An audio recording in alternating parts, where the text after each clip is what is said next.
안녕하세요, 지메입니다. 오늘 할 내용은 경매 물건 분석 주거 게시판에 있는 왜 쉬운 길을 어렵게 갔을까요? 라는 글에 대해서 보도록 하겠습니다. 광양시에 나와 있는 아파트입니다. 자, 임차인이 이런 행동들을 왜 했는지 저도 사실 궁금하긴 한데요. 일단은 매각 물건 명세서를 봐보면요. 매각 물건 명세서를 봐보면 최선순위 설정일자가 전세권으로 되어 있고 전입신고일자가 2013년 1월 24일이고 그 다음에 세입자는 정상적으로 권리신고를 했습니다. 보증금은 9천만원입니다. 9천만원인데 주거 전세권자이고 전세권이 설정이 되어 있으므로 동일인이고 보증금도 똑같이 9천만원입니다. 대항력 있는 세입자이고 전세권도 가지고 있는 두 가지 권리를 다 가지고 있는 세입자라고 볼 수 있는 거죠. 강씨의 전세권 설정 등기일은 2013년 1월 25일입니다.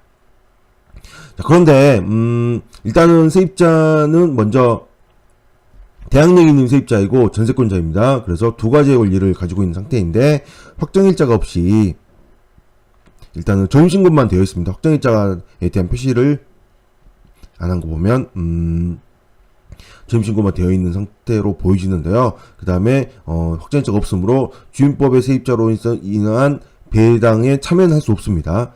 즉 대항력 있는 세입자로 전입신고된 권리신고로 인해서 경매로 만약에 이걸로 배당에 참여를 한다면 확정일자가 비어있으므로 배당에 참여를 하지 못하고 단지 전세권으로서 배당을 받을 수 있는 거죠. 전세권은 우선 변제권을 가지고 있으니까요.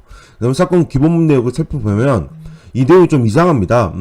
부동산 강제경매로 경매를 넘겼는데 청구 금액이 9,458만 6,300원이 나옵니다. 자, 이 경매를 넘긴 채권자는 세입자 강씨와 동일인입니다. 즉 세입자 강씨가 전세권으로서 경매를 넘긴 거죠. 전세권이 아니라 강제경매를 넘겼으므로 임차인으로서 경매를 넘긴 겁니다. 강씨는 전세권을 가지고 있기 때문에 전세권에 기해서 임의경매를 넘겼을 수 있음에도 불구하고 임차인의 권리로 인한 채권에 의한 강제경매를 신청한 거죠. 왜 쉬운 길, 그냥 임의경매로 넘기면 되는데 왜 쉬운 길을 놔두고 왜 강제경매로 넘기기 위해서 판결문까지 따로 받아서 이렇게 힘들게 강제경매까지 넘겼을까요? 좀 이 부분이 좀 이상한 점인데 청구 금액 9천만원보다 청구 금액이 9천만원보다 많죠. 9,458만. 이거는 아마 강제경매를 넘기기 위한 어떤 비용들을 더 9천만원보다 더 추가적으로 신청한 게 아닐까 싶고요. 그 다음에 시간이 지나서 다시 전세권자 강씨가 권리신고 및 배당 요구서를 제출했습니다. 즉 전세권으로서 배당 요구를 제출했고 그 다음에 매각 물건 명세서에 인수사항이 표시되지 않음으로써 1순위로 배당을 받게 되는 거죠.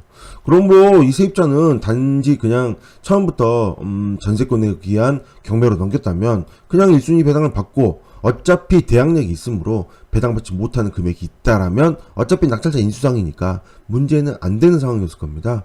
그런데 왜 이렇게 9천만원으로 임의경매 넘기면 간단할까요? 아주 간단한데 왜 이렇게 힘들게 판결문까지 받아서 강제경매를 넘겼을까요?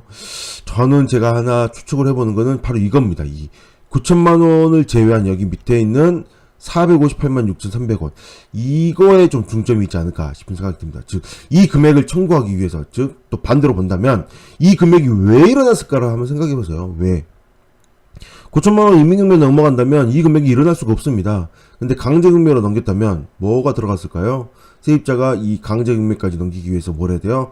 재판을 해야겠죠. 재판을 한다면 그 비용이 들어갔는데 만약에 뭐 법무사라든가 또 뭐 변호사의 도움을 받아서 했다라면 그 비용까지 청구를 해서 이렇게 하지 않았을까? 즉 제 생각에는 잘못된 컨설팅으로, 제 개인적인 의견으로는 잘못된 컨설팅으로 인해서 더 추가적인 비용이 이렇게 들어가지 않았을까 저는 짐작을 해봅니다. 즉 쓸데없이 강제경매로 넘기게 되는 거죠. 또는 인터넷 찾아보면 이런 여러 가지 내용들이 있습니다. 전세권이 있고 임의경매가 있는 상황에서 만약에 이런 경우가 있습니다. 같은 날짜 5월 16일 날 전입신고를 하고 그 다음에 5월 16일 날 전세권을 받고 근저당을 설정을 하고 전세권을 받고 5월 16일 날 또 근저당을 설정을 했다. 전입을 하고 그 다음에 여기는 전세권을 설정하고요. 그 다음에 근저당을 설정을 했다. 이런 같은 날에 이렇게 같은 경우에 있었을 때는 전세권으로 이 전세권으로 인해서 만약에 임의경매를 넘겼다면 어차피 이 전입신고 효력은 5월 17일 0시에 발의가 되므로 제일 꼴순위가 됩니다.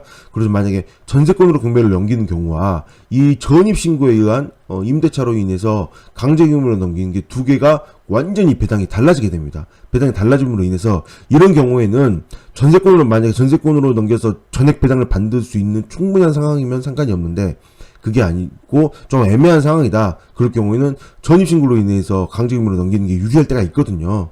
아마도 이런 내용들을 때문에 이렇게 세입자가 강제징용으로 넘기지 않았을까, 그렇게 좀 짐작을 해봅니다. 그렇다면 잘못된 판단을 한 것으로 볼 수 있죠. 이 물건에 있어서는 근저당이 그 이후에 있기 때문에 문제가 안 되거든요. 이거 같은 경우는 문제가 안 되기 때문에 이 물건 같은 경우는 이렇게 전입신고가 빠르죠. 전세권보다도 전입신고가 빠르기 때문에 이미 전세권보다도 전입신고 효력이 더 빨리 일어나고 있습니다. 그래서 당연히 대항력이 있고, 그 이후에 그 근저당이 있다고 하더라도 문제가 안 되는 상황이었습니다.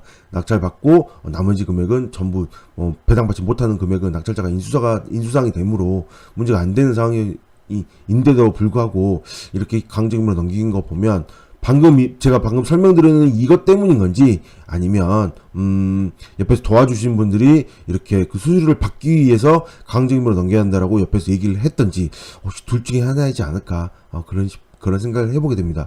이것도 결국 임차인 입장에서도 알아야 되는 거죠. 여기는 처음에 전세권으로 잘 설정해놨으니까 전세권으로 임의금 넘겼으면 그냥 법원 가서 신청서 하나 쓰면 됩니다. 되게 어렵지 않습니다. 임의금 넘기는 거. 근데 이렇게 돌고 돌아서 다시 법원에 재판까지 해서 몇 번에 그 법원에 다시 나가서 다시 변론까지 한 다음에 그 다음에 이렇게 강제금융까지 넘기는, 이렇게 복잡한 절차까지 하고 다시 또 전세권자라서 배당 요구를 하는, 이런 참 쓸데없는 행동들을 하지 않았을까. 잘 모르는 상황이기 때문에 이런 행동들을 하지 않았을까, 그런 생각을 해보게 됩니다. 세입자도 모르면 어떤 이유가 되든 쓸데없이 이렇게 돈이 더 들어간다, 어떤 이유가 되든 돈이 더 들어가고 시간도 더 허비되고 더 많이 왔다 갔다 하고 법원도 여러 번 가야 되고, 이런 좀 불편함이 있지 않았을까 싶은 생각을 합니다.